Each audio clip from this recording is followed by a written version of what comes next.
Hello and welcome to the newest episode of Circuit 42.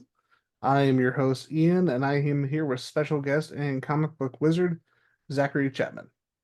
Hey, how's it going?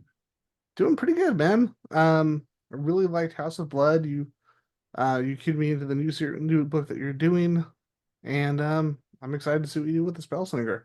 So Awesome. with Yeah. this, I gotta say, you gotta hold me regarding House of Blood because I know you and I met at what, Waterloo in Yeah, we met Austin, at Waterloo like 8 years ago or something like that, and just I think we randomly. Yeah, because we talked about Las Vegas. I think it was Hollywood Hookers with Chainsaws, which is pretty Yeah. much the best way to start any friendship.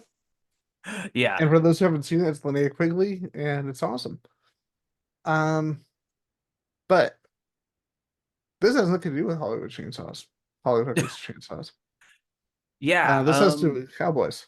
Cowboys and ghosts and psychotic innkeepers and the Weird West and that's the Spellslinger. But I thanks for having me back, by the way. Like I had a really fun time last time. It's been about probably 2 years right on the dot because Yeah, I think that's when I kickstarted House of Blood. Took basically a year off from doing Kickstarter stuff to focus on like creation, and then now I'm back. But yeah, House of Blood was horror anthology. I'm still selling that. I still have like plenty of copies. So if your listeners are into like EC style, but like more modern, because there's like recurring characters. It's not just completely episodic stuff. There's like a little bit more serialized stuff in that. But it kind of has yes, a trick or treat kind of vibe to it, where it's like it's anthology, but it's like there is that connection. Not necessarily they're all on the same night, but it's like there is a very much interlinking world between those stories. yeah, exactly. I kind of wanted them to be in their own same universe, and I'm continuing with another volume of House of Blood. I'm slowly putting those together.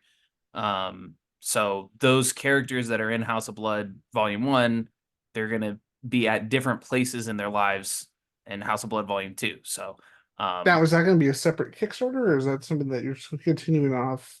How's that going to work? I think I'm gonna kickstart it because I think that horror anthology Kickstarters do well. Like that's just my instinct because well, we were in 2022, there wasn't as many horror anthology comics on the market. The market's changed completely. Now there's really good stuff.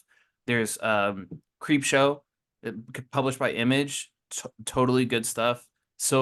Coin, published by Image, good stuff. There is R.L. Stein is doing stuff for Boom called Stuff I of didn't know about that. Nightmares. That sounds awesome. Is good. So like there's more saturation in the market, but and also Oni is bringing back EC. I don't know if you heard that. That's like great, like really good news for people that like horror anthology stuff. I'm just an Oni fan, and they like, and I hate seeing this. There was nothing coming out for those had any really grab for pull for a while, and so hearing Yeah. that, I'm like, yeah, if they get the right people, because I was an Oni kid right from the beginning, back when the Clerks in China and Blue Monday and all those first came out, and I'm Yeah. like. I think that's a problem when you sign on all the people who are going to get noticed by all the big companies, is that unfortunately you end up losing a lot of those people. Yeah. Well, I mean I think that's most people's like goal when they sign on with someone. I think Oni's a little bit different now than they were then, Yeah. but certainly, like uh publishers like I can attest to publishers like Scout. Like really what you're looking for with those publishers is to use them as like an entry point to get diamond or lunar distribution, and then to move into bigger and better things. Yeah. um And now with everything going on with all the changes in the way comic distribution is, having that diamond access, it definitely helps because like here's some content that we can get out there in the yeah, environment. I've actually considered like becoming a comic publisher, like to and getting diamond distribution. I would serialize House of Blood, probably Spellslinger, and I can't talk about it yet, but potentially a Haunting on Mars. It depends on when this issue comes out or when this episode comes out. But I could say right now, Scout has publishing rights to Haunting on Mars, but that might change. I hope that changes like basically tomorrow. So, um, I'm open for you, man. yeah, thanks. But yeah, Spellslinger is a graphic novel. Like I it's actually I started Spellslinger before I started House of Blood. So when you read House of Blood and you're like, whoa, this doesn't seem like a debut comic. Well, it kind of isn't because I had been writing Spellslinger for like a year or two before I even started House of Blood. So like Yeah. and and writing and then rewriting Spellslinger. So it's like you can see that as the issues progress, like the writing kind of changes, the art definitely gets better, like as the issues go on. Because Ben is like growing as an artist, and it took us like years to. It literally took us like 5 years to make this book. But Oh, originally we wow. were gonna do it as like a issues, but then like I didn't know what I was doing, and I was like, oh yeah, the first issue is like 29 pages, second issue is like 30, and then like the final issue is like 38 pages. When I say issue, I mean like in the book, it's just a chapter. And you can't really do like those strange like an issue unless it's oversized is 20 or 22 pages. You don't I was gonna really. say it's a lot of book, and not in a bad way. I was just like I was surprised. Oh yeah, it's a hefty comic for sure. Yeah. It's a big graphic novel, and with all the bonus material that I put in the back, it's over 150 pages. So like if you back on Kickstarter, you're gonna get a huge thick graphic novel. Um I left it in the other room, but it is. I have one like test print, and if you go to the Kickstarter page, you can see it. It's like it's I saw it on pretty there. awesome. The but so yeah, you said you were working on this first. Now, question, how far now was it more in the planning stages or how far along were you into the series into the Spellslinger before you did House of Blood? Oh man, I was at least an entire full issue completely finished. Well, I'm not completely finished, but like lettered and written, and I had scripted probably issue two. But I it took so long to both script Spellslinger, to edit it, and to like create the art because Ben is a poster guy. Ben Turdick is Yeah, the illustrator, and he does everything like except for the lettering. I do all the lettering. Um, so it took him a while to like get in the flow of it. Like not all comic creators can like pencil and ink a page a day. That's actually like pretty tough. And even if he did that, I mean, this is like well over 100 days. So it was taking him, it took him like years to finish this book because of especially like when you've got a number of other projects like that too. yeah, yeah, and he's doing like posters on the side and like, So do we but work for Activision, Warner Brothers? yeah, he has like a Yeah, really impressive, like he's done a lot for Warner Brothers. He's like super into like Batman stuff, and they like him for like releasing old Batman posters. yeah. Um, The but yeah, the thing this that is I his first noticed, graphic novel that he's done. the thing I noticed I'm impressed by, especially when you because I didn't know about the history of how long it took to make the first issue in comparison to the others. It doesn't feel inconsistent because you know you've seen some where you have a script that comes out and it takes a while for the next one and it ends up feeling choppy. Like it's like, oh, this person's writing has improved from one to the other, almost like a jump. And I think in this, I don't know if you just very how much had a voice for these characters right from the get-go, but it doesn't feel like there's a weird gap in terms of the writing. Oh, well, thank you. That I I was I mean, obviously that's what you want to hear from from the writing standpoint. I think from the art standpoint, it's hard to get away from that because you can't just edit the art. Like Yeah, that takes a exactly. lot to do. But as far as like the voice of the characters, that was something that while it was developed over time, it did start off like particularly like I would say strong. Like I had like written four prose short stories with this main character. So these are stories and they've been published.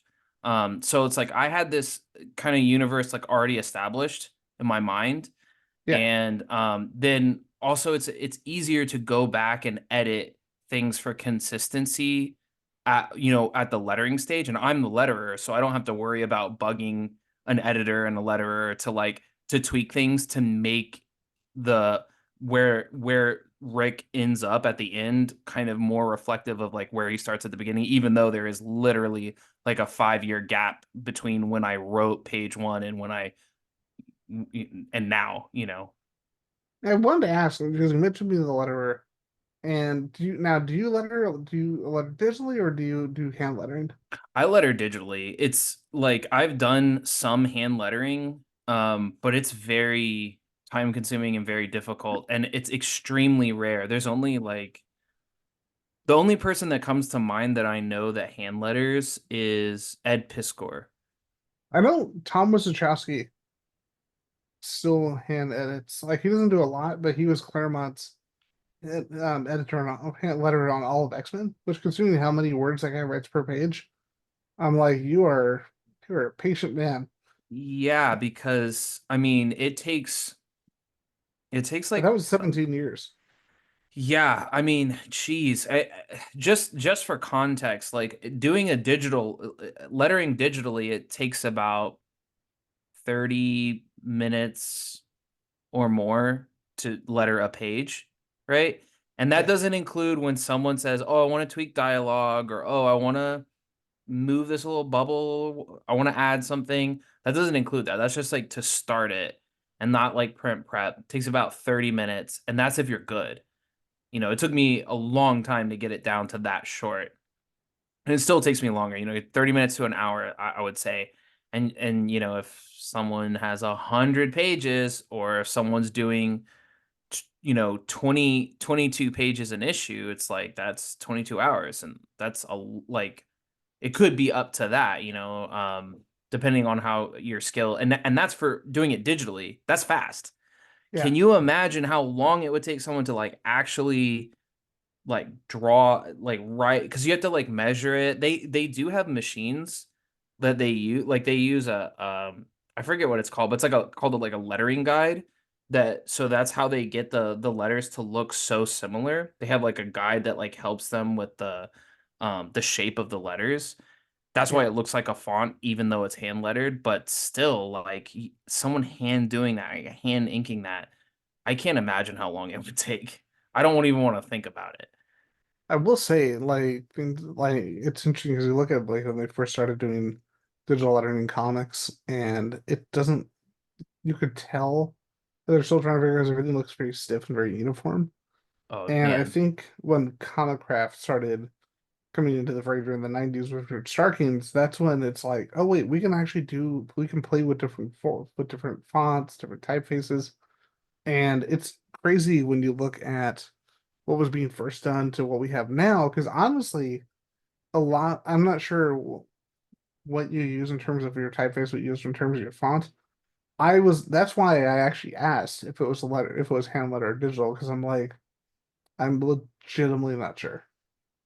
Yeah, most people now are digital letters because it's like it's cheaper, it's faster, and they have really good and people are good at, like, it took me a long time to get good. I in November and December of 2023, I relettered the entire Spellslinger because it wasn't good enough, because I started lettering it I don't know, 2017, 2018. It's like Oh when I wow. very first started lettering, and my lettering skills have just gotten like I'm a professional letterer now. Like I have my skill set is to where I would say I'm like a I have a professional letterer in quality. Like I don't like to letter other people's work, um but that first first couple years of me lettering, like it didn't look good. But now there are fonts, and then there's like, there's textbooks. Like they actually have, I think Nathan Picos has I might be mispronouncing that name, but there's like a lettering textbook that you can get on Amazon or where you want to buy locally. You could order it. It's really, really helpful if you're new to lettering. I mean, obviously, if you spend years, you can just kind of figure it out on your own, but that's like a shortcut. I wish I had had that book like 5 years ago. I wouldn't have spent, you know, 80 hours relettering something that I've already lettered just to make it look good and professional. But yeah, I do digital lettering, and I try to obviously make it look hand lettered, or not like cheesy. You don't want to look So like you don't want to make it look like Times New Roman. yeah, yeah. Yeah, And some of these fonts, like if you use Blambot fonts and things like that, they have like slight variations in each letter to like make it look more authentically hand lettered. But it's not. It's done in I use Adobe Illustrator to do it. yeah.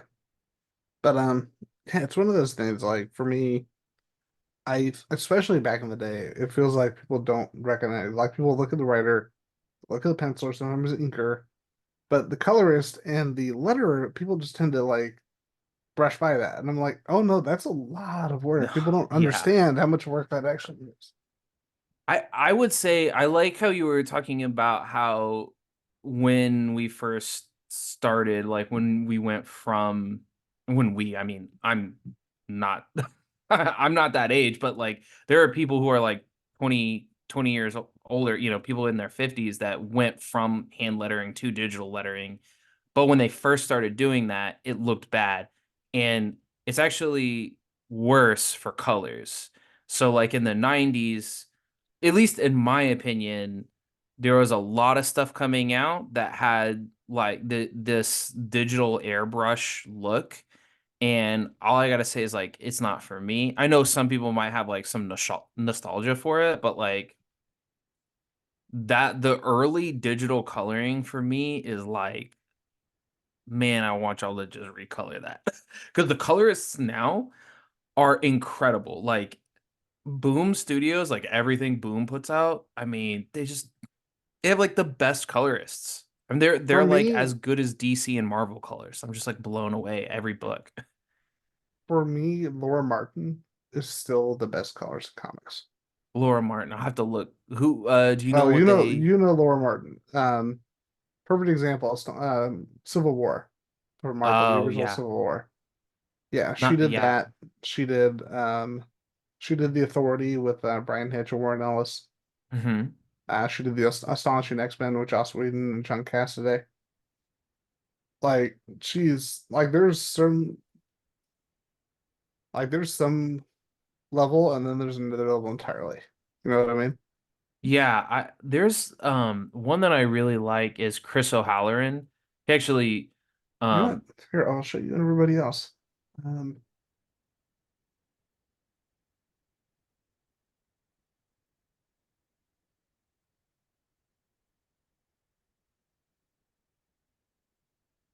oh man. Yeah, that is good. The color choice is like on another level. yeah, yeah, Yeah, that's her really work good. is just,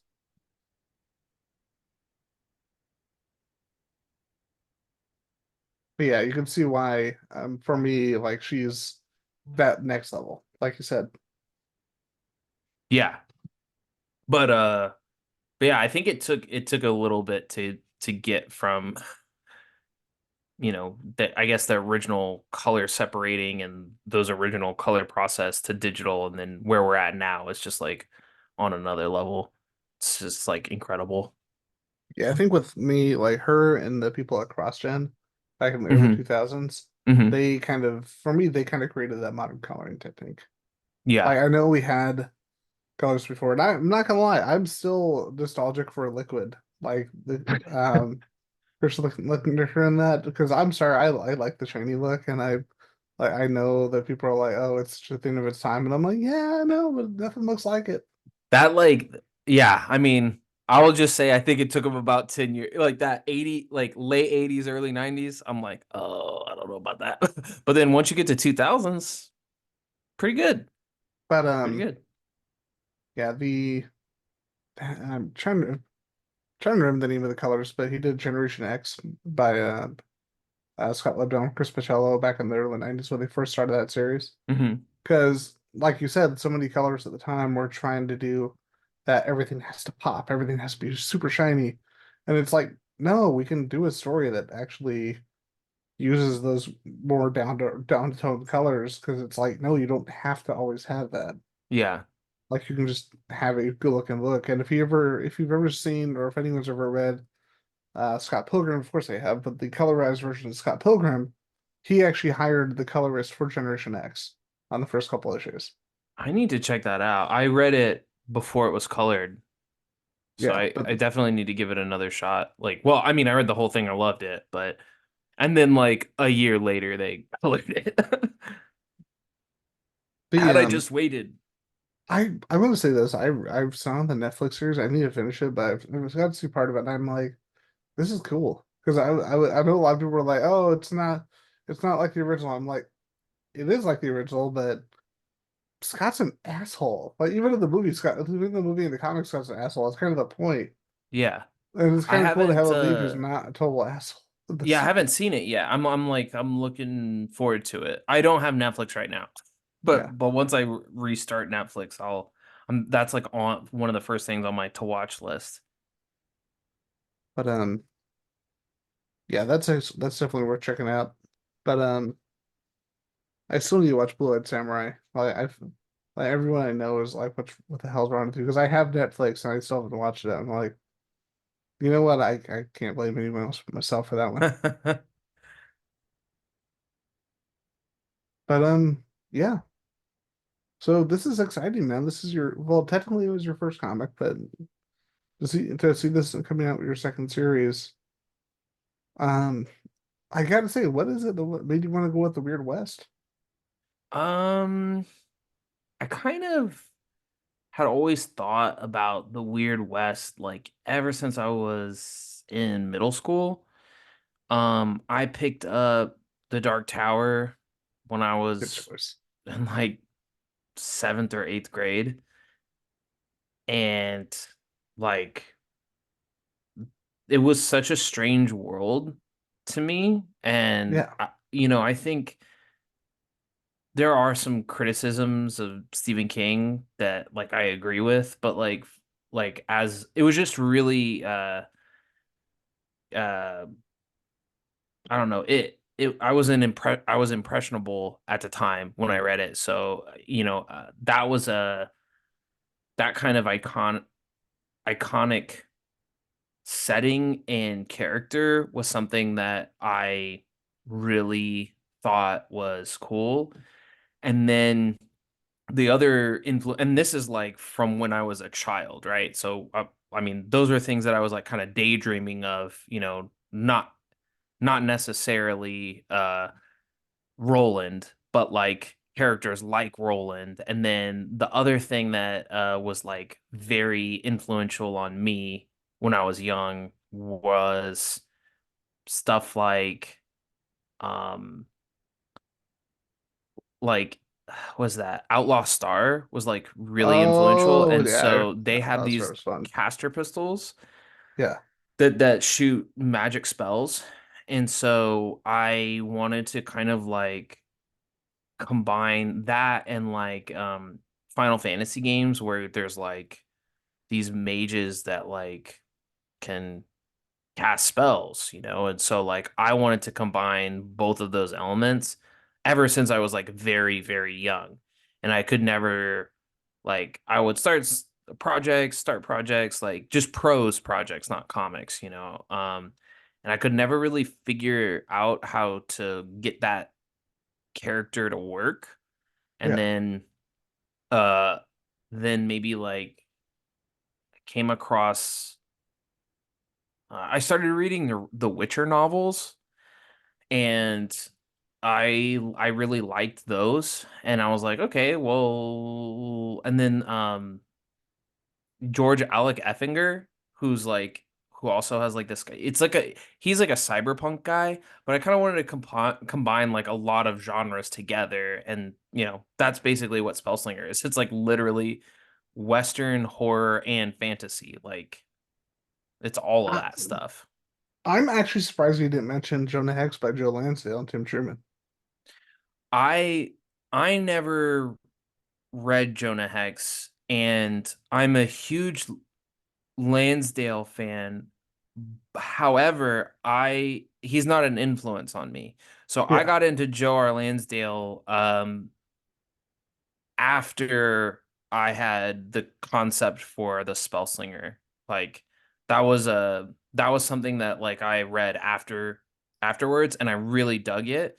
Um he has a really good Weird West. He's probably like Joe R. Lansdale's probably like the best Weird West writer, period. Yeah. Um, I forget what his I think he has like Dead in the West is his book.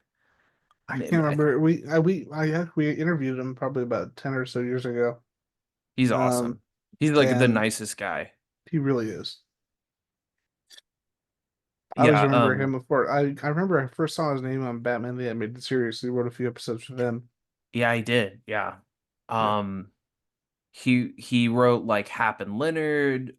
He wrote Cold in July, which is like a crime. Like he does like horror, he does westerns, he does crime, he does Weird West. He every once in a while he'll be in like a fantasy sci-fi anthology, like edited by like Gardner Dosswa and George R. R. Martin. So like, And and of course for any horror movie fans, he did Bubba Hotep as yeah, well. yeah.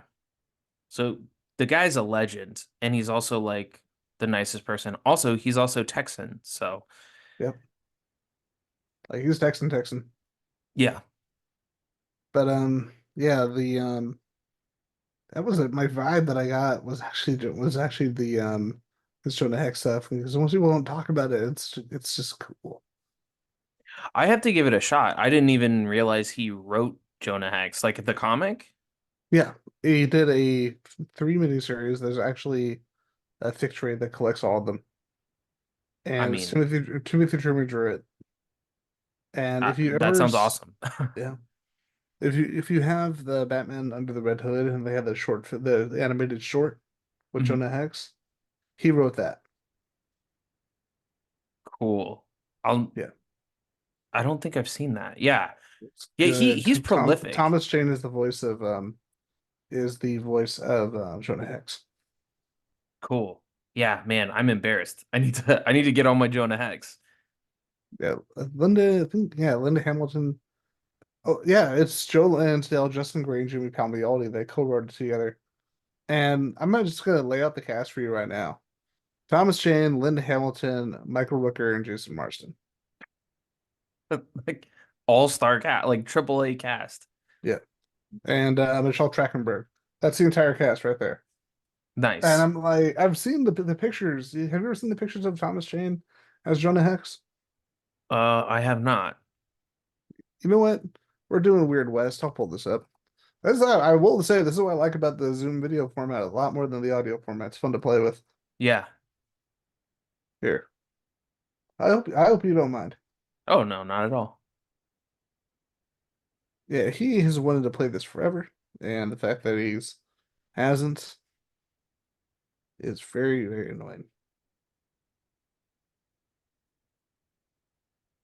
Yeah, this was actually before they made the Jonah Hex movie. He did a photo shoot as Jonah Hex. I mean, that could have been really cool. Yeah, but the fact that he did the voice of him and he played him in live act, he modeled as him in live action, and I'm like, just give it the man the world. Yeah. Dude did a Ben Shapiro movie, man. He needs it. Come on. He's hungry, man. And it's not like freaking Gina Carano because she did it because no one wants to hire her. It's more like he just likes to work. Yeah. Yeah. Yeah, I remember I'm like, damn it, dude, I've talked to you. I know you have nothing in common with Ben Shapiro. Yeah. You did this because you wanted money. You needed money. He's hungry, man. Because that hurt. That stunned when I was told about that. I'm like, don't do that. Yeah, Talented. when did Ben Shapiro make a movie? Oh God, he produced all his little weird movies that like what was it, the one he did with Gina Carano that made a whopping $100,000? No, I That's haven't heard of that, but that's that's hilarious. that's the only reason she's suing Disney. It's Oh, because like she can afford I it. and I think it's like I need money like Yeah, desperately. Ben Shapiro was not a good choice for me. yeah, But yeah, it's just come on, man. And Tom Jane's a good actor. He is underrated. yeah, for sure. I mean, the last thing I feel like I saw him in was that Predator movie. I think he's in that movie.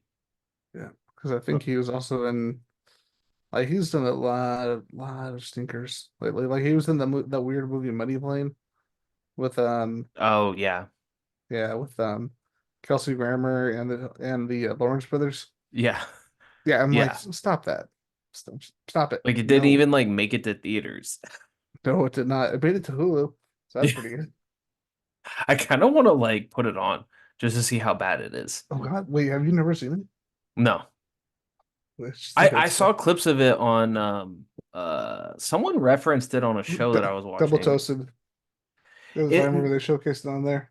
I think it was something. I think it was last week tonight, maybe. Oh, it's funny. I It's haven't how it's watched supposed Double to be. Toasted in a minute, but I'm good friends with Martin. He Yeah, actually he went to my event and he's read House of Blood. He had some kind words to say and it was just like it like melted my brain because I've been listening to Martin since I was like a child. Like I was like listening to Martin when I was in high school. You know, before Double yeah, Toasted was Double Toasted back when they were Spill. yeah. And yeah, he's like, "Oh, this is what I want in an anthology." Like, you know, the story ends with Bog Night and then like I was like, "Oh, the story's over." And then like 10 stories later, he pops back up and I was like, "This is awesome." I was like, "Oh man. I can't believe you saying that." I can't I believe remember Bart's talking about Bog Night. in Circle 42 has a very weird, tenuous connection because to oddly enough to Spill and to Double Toasted hmm because Ian Butcher actually Oh started with yeah. Circuit 42. What has Ian Eh, been up to? I haven't talked to him in a I long think he's time. doing his own podcast, his own thing. I don't know. I honestly don't know. I've noticed he just tends to be very private. Yeah, I'm Outside of nothing wrong content, with but that. Nothing wrong yeah. with that.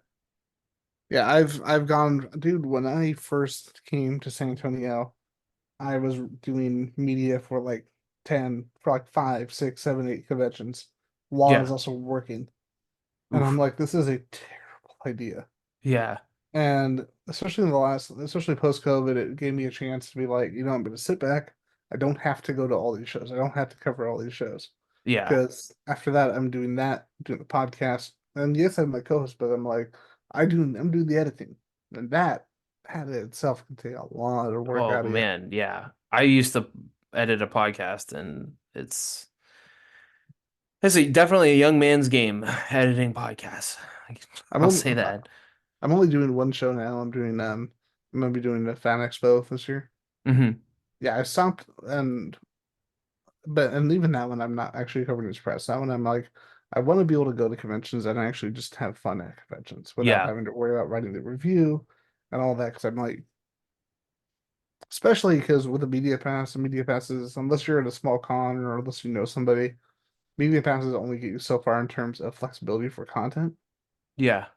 Yeah, but yeah, because I did Retromania this year. That was fun, and I mainly did because Larry Hama was there. Uh-huh. And I'm like, I need to meet Larry Hama because the first time I met Larry Hama, I didn't know he was going to be at the convention. And I literally ran and bought somebody to get signed. Even he was like, "Did you just buy this to get signed?" And I'm like, "No." I'm like, "I lied. It was, I mean, a good lie. It was a terrible lie." Yeah. Because I literally said it like I said, no. It's like, why do you he didn't believe you at all? He But had you figured out. yeah, but that show only lasted 1 year, so I outlasted that convention. It was at the Capital City Comic Con. It's like, yeah, let's put out a bunch of misogynistic advertising. That's a good way to keep things Yikes. going. Was it Capital City? Was the Austin show that like ran 1 year? I don't even remember that. I honestly think there's a curse when it comes to comic conventions in Austin. Yeah, I only ever went to one and it was like a long time ago and I don't even remember the name of it, but it doesn't exist anymore. I think that might have been it. Yeah. You and I probably were at the same show because I Well, know, well, when was it? Like 2015? Something like yeah, that? Brian 2014? Polito Something like was there, Simon Bisley was there, Yeah. yeah, Shelby Robertson, a lot of them were all there, and it was a 1 year. And a lot of the controversy was the fact that it's like their whole target was what their memes with women being like, why aren't there any celebrities at this Comic Con? And I'm like, is that really what you want to do in terms of Yeah. your targeted advertising? Yeah. Just try to make women look like they don't know about comics. It's like, is this some fucking Comicsgate shit? What's happening? Yeah. Yeah. Yikes. I feel like with that now, me kind of speaking of Comicsgate, They're a I bunch of fuckers. yeah, well, it's like it's a whole like potential like landmine that I find myself in because I'm trying to be a publisher and like I'm always constantly like looking for artists and well like I'm the publisher of House of Blood, I'm also the publisher of Spellslinger, so it's like uh you know I'm worried that like at some point I'm gonna like come across someone who I don't know. I'm always trying to like find new artists and then like I try to like cross all my T's and dot all my I's, but like that's the thing that I'm worried about, that like I'm gonna do a whole story with someone and then like a year later they're gonna be like, oh, by the way, I'm like Comicsgate and like a huge douche, and it's like, what? Like I don't know. There's like that's in the back of my mind where I'm like, so now I do vet, and so I was just looking at this guy on Facebook, and I really liked his art, and I really liked his page rate, and then I saw some of his politics, and I was like, yeah, we do Well, not that's why agree politically. I cannot hire you to work on like one of my they're like, books because that's why he's so cheap. yeah, Because no one well, wants to hire him. yeah, like Evan, what is that guy even doing? That Evan Von Sciver or whatever. Oh, Ethan Van Sciver's is trash. Ethan, Like with yeah, like the funny thing is he's never been a good artist. Like I I remember mean I will say that he's a well, you know what? It's professional not artist. fair. His Right? Like early he's like a workmanly Marvel like house style, he's like an okay house style artist. I He's give fine. him this. He's When he hit DC, he started to come into his own. Like Yeah. because his like he was literally a fill-in artist for Frank Quitely, and it showed on what he was doing X-Men. Yeah. Because everyone looked really flat. And my mom, who's a graphic artist, she loved Frank Quitely's artwork because she's like, this doesn't look realistic, but it looks really good, and it's Yeah. flows, and there's everything feels very three-dimensional. Everything moves. She saw Ethan Van Sciver's page, and I was like, this is really detailed because I was in high school and stupid. And she's like, this is terrible. I mean, can you imagine like Uh, being a fill-in artist for Frank Quitely, like, and and Well, and then it being that guy? well, here's the Yikes. thing, man. Like, because people forget that, like, freaking Phil Jimenez was one of the fill-in artists on that book. Hmm. And his artwork is amazing. Like he's Phil Jimenez is one of those artists who was like, I don't think he can make a bad looking comic. I mean, it's like, who'd we get? The Infinite Crisis guy. And you're like, what the fuck? Yeah, Yeah. yeah. And then Mark Silvestri capped off that series, but then The thing I hate is when you have an artist who gets rushed by a company and they're a Yeah, genuinely good artist, but because they're being rushed, their work comes up across really shitty. And if you've ever heard of an artist named Igor Cordy I haven't heard of him. or Igor Cordy, I'm not sure. I think it's Igor. Yeah, but I also love Young Frankenstein, so we'll say Igor. But like this is this is always my concern. This is why I'm glad that you with a series that you kind of space the production of it. Because let's see, let me pull this up. Whoa. Because Whoa. Yeah, this, that guy's good. yeah, but here's the thing. This looks really cool. This looks like shit. Yeah, I don't know about that. Because I'm like, what is happening? Why is this candle so mad and blue? This looks really good. And this does not look nearly as good because they were literally were rushing the guy. Yeah. And my I'm thing is not like, I'm not a big fan of full page vertical panels. yeah, Not a huge fan of that. because I think the only person who can do that really, really well is Tom McFarlane. Yeah, I was gonna say that's in and of itself kind of like a 90s thing. Yeah, When you don't see it too often now, you don't see it too often, but I think that it's like a thing where an artist is like trying to make a statement, like, oh, I can actually tell this story in vertical panels, and it's like, boy, well, our eyes are like side by side, like a shotgun barrel. They're not like over under. So like we see like this.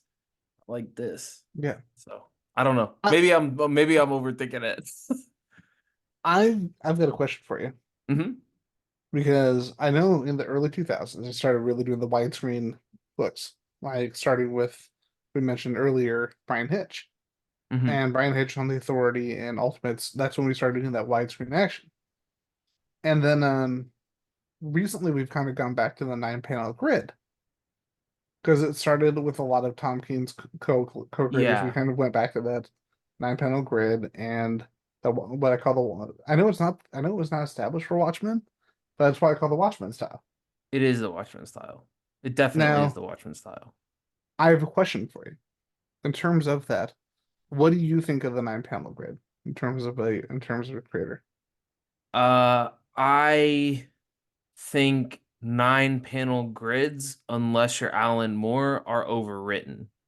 So and that's just a preference for me. I like the full, if we're saying if you're pointing a gun to my head and you say um Tom King, Miracle Man, or sorry, not Miracle Man, Mr. Miracle.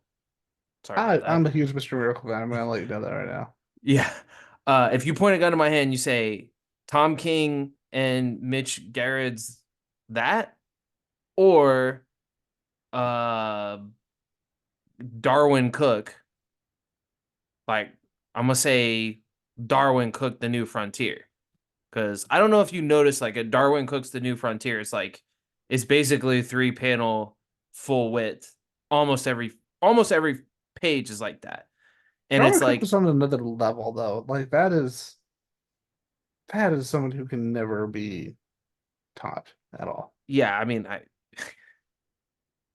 Mitch Garrett's, you're cool and all, but like your 9 panels against like a Darwin Cook like full width three. And I mean you even see it in the that one book that they were doing together with him and Doc Schreiner.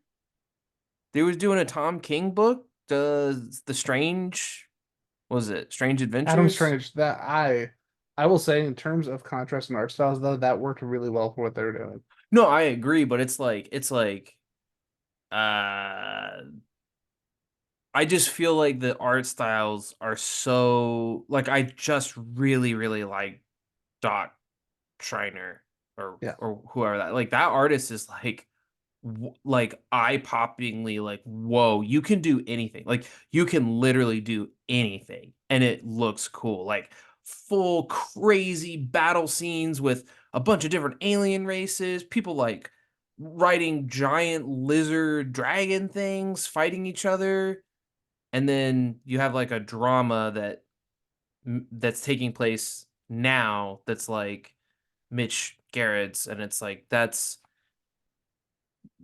Mitch could do the human dramas, and then you know we'll have a different artist handle these like insanely epic battles.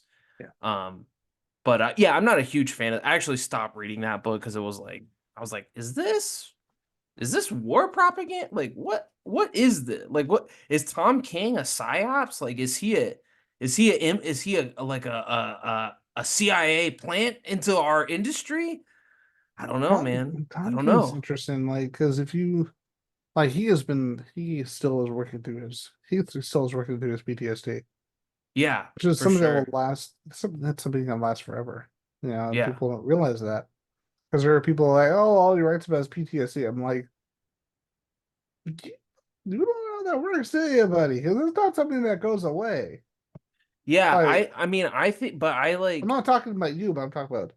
yeah. I'm talking about a lot of the like the redditors. That's a nice way to put Yeah. it. Was it I get them mixed up. Mr. Miracle, which is the one he did, which Yeah, I think is like a 10 out of 10 masterpiece. And then that and the Vision were like, bam, bam. Here's two really yeah, awesome Vision's superhero really comics. good too. I mean, it's hard to pick which one. I think the Vision like has this yeah, they're both incredible.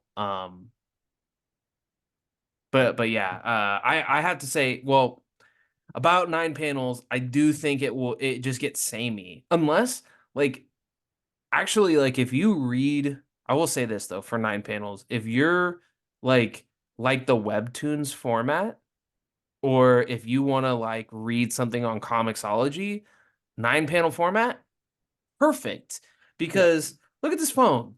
It is the shape of a 9 panel. Oh you just my, go bloop bloop bloop bloop. yeah, it's like perfect for webtoons or like if you're you know sitting at a airport and you like because the problem with looking at like a comic book on your phone and they have like a full width panel, you just they cut it's just not a great experience. Yeah, But it is a great experience if you're 9 panel grid, man, it reads perfect. my thing, like, especially recently, I've kind of gotten away from a lot of the more realistic style of artists Hmm. because it's like you have people like rather Tom Hanks collaborative of Clay Mann, who clearly is like drawing this stuff. There's no like he's clearly putting the work in. And then you Yeah. look at somebody like, well, use the comic book whipping boy, Greg Land, who it's like, oh, you're still tracing porn. You think okay, who's that guy who's doing Obi-Wan right now? Did you see that? Oh, oh, It's like Andrew or he did a bunch of or he did a couple of the Alien books. The guy's you're talking about Salvador LaRocca. is that him? Maybe. Hold on. The guy who I mean like literally like the he right now he's doing the Obi-Wan book. The Obi-Wan Oh yeah, that's LaRocca. Yeah, LaRocca.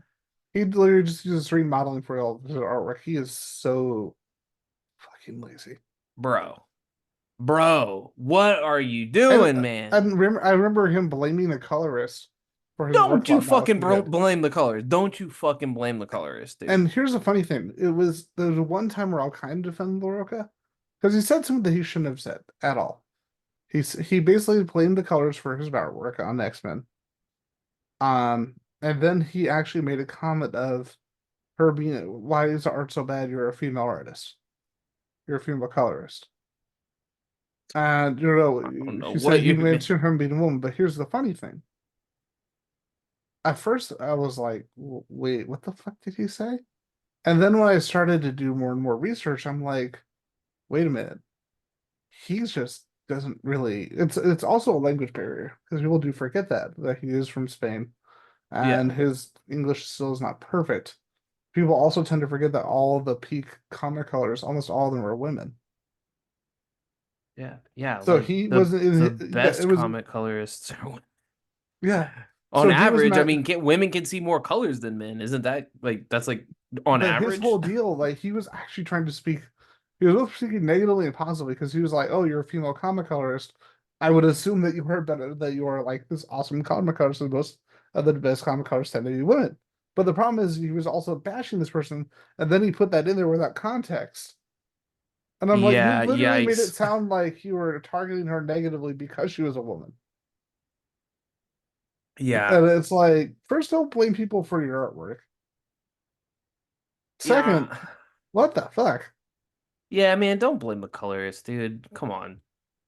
That's such a that's such a mean thing to do. Yeah, Especially when people are coming out after you, like just kind of shoulder some of that blame, shoulder like read that criticism and then adjust your art. But like this latest Obi-Wan stuff, it's like literally just the show like stills from the show. Like you can yeah, look at it, it's like looks insane. Like it's I cannot believe that Disney is publishing that. I Like know.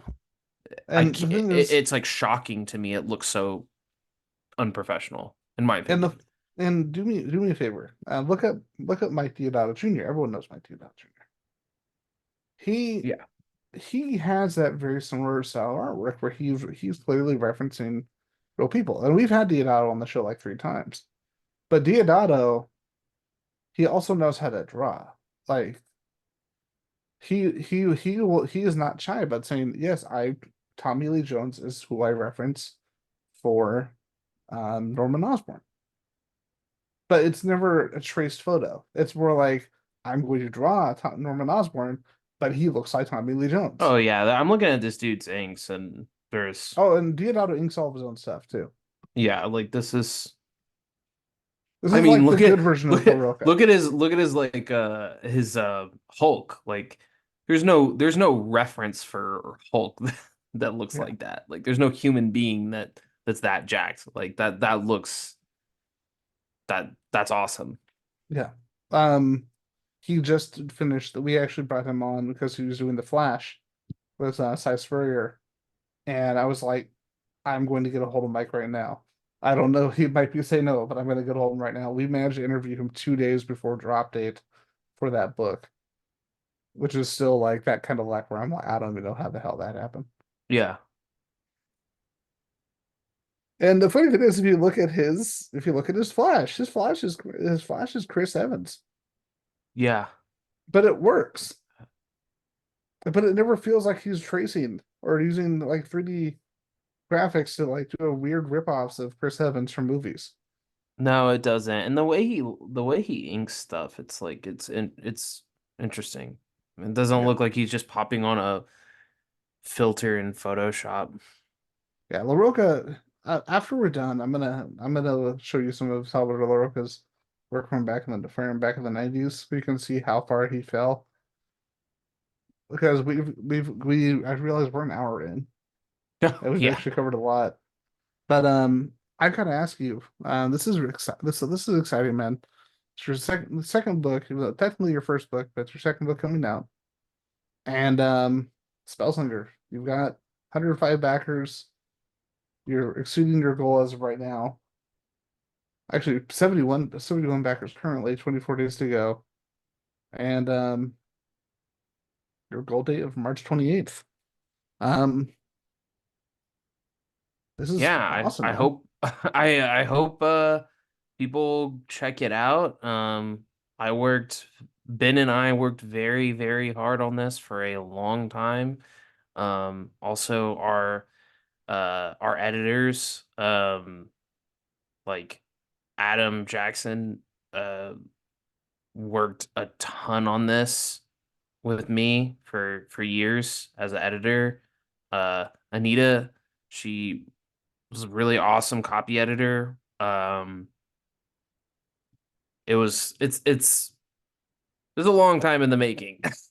And Yep. there's cool bonus stuff too. Like there's extra like prose story because I had mentioned like was writing this character before I made it into a comic book, and one of those stories is in the back as like supplemental bonus material. That's so Um, cool. Kickstarter exclusive. So Yeah, yeah. this is exciting, man. There's a lot of really great content that's coming out that's coming through Kickstarter now. I will say, like, my timing, because I'm a huge Gargoyles fan from when I was a kid till now. Oh yeah, did And you see that? when they That did that collection, huge. I'm like, so you're gonna do this to me right before I get my bonus from work. And it literally ended a couple days before I got my bonus. And I'm like, I could have got that book right there. I could have got the big Uber edition. And Yeah, it's like it's not getting into a standard release. And I'm like, ah, that's annoying. Yeah, right now there's a Garth Ennis like hardcover book coming out yeah. by AWA. Uh, So and it's like 200 250 pages. So I'm like, Speaking I'm of gonna pack Diodato, that. AWA won an Eisner for with was it for was it the 11 Other Robots? Ye- Yeah, with Mark Russell. Yeah. Yeah, that book Yeah, looks awesome. I don't know like what yeah, like that's another one by Diodato. Diodato is an underrated artist in my opinion. Like, despite the amount of work he has done, the amount of success he's man has had, I'm like, why? Like, not all robots. There you go. Yeah, that was by yeah. him. And apparently, that I think that was his first Eisner. Like, he had no expectations that he would win that. Yeah. Um yeah, a lot of really cool stuff on Kickstarter. I mean hopefully at some point I'll have a uh good news about A Haunting on Mars, which is like what all this art That here looks is so from. cool. It looks pretty. I don't know if you can I know see. it's really gross and kind of creepy, but it looks pretty. I know it sounds weird to say. Yeah, that was this book is 2 years in the making. It's what these panels are from. I was wondering because I'm like, this does not look like any of your previous work. Yeah, I'll actually send you an entire arc of that. It's fully done, but right now the first issue is Yeah, published by Scout, and then I don't know if your listeners are aware, but Scout is having some online difficulties, is what I will say, and people can look into that. But there are some complaints that creators have had, and ugh, some complaints that I have because we had our first issue came out in November. It was supposed to come out in December, or sorry, supposed to come out in October. Came out in November. Issue two still not out.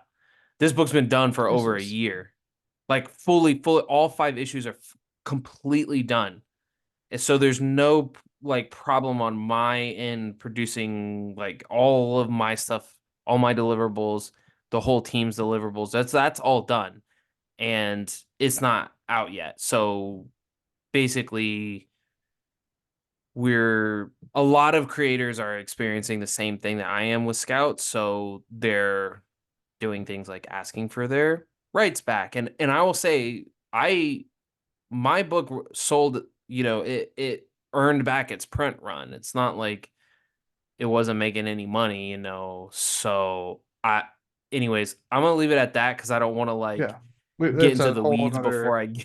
I get my rights back or decide what we're gonna do with Scout with that book. But look out for news on A Haunting on Mars if you're into cyberpunk and horror. That's like Ooh, this other yes. project that I've got going on. And then, man, I got a ton of stuff I'm trying to work on. I'm constantly working on comics. I got a book that I'm printing hopefully within like the next 2 weeks called Kaiju Blues, which is like a Ooh, slice of life superhero book about a guy who does not want to be a superhero at all. Like there's always this wish fulfillment with people like wanting to be superheroes, but I was like, well, what if this guy like literally did not care at all to be a superhero? Like he just wants to be a rock star.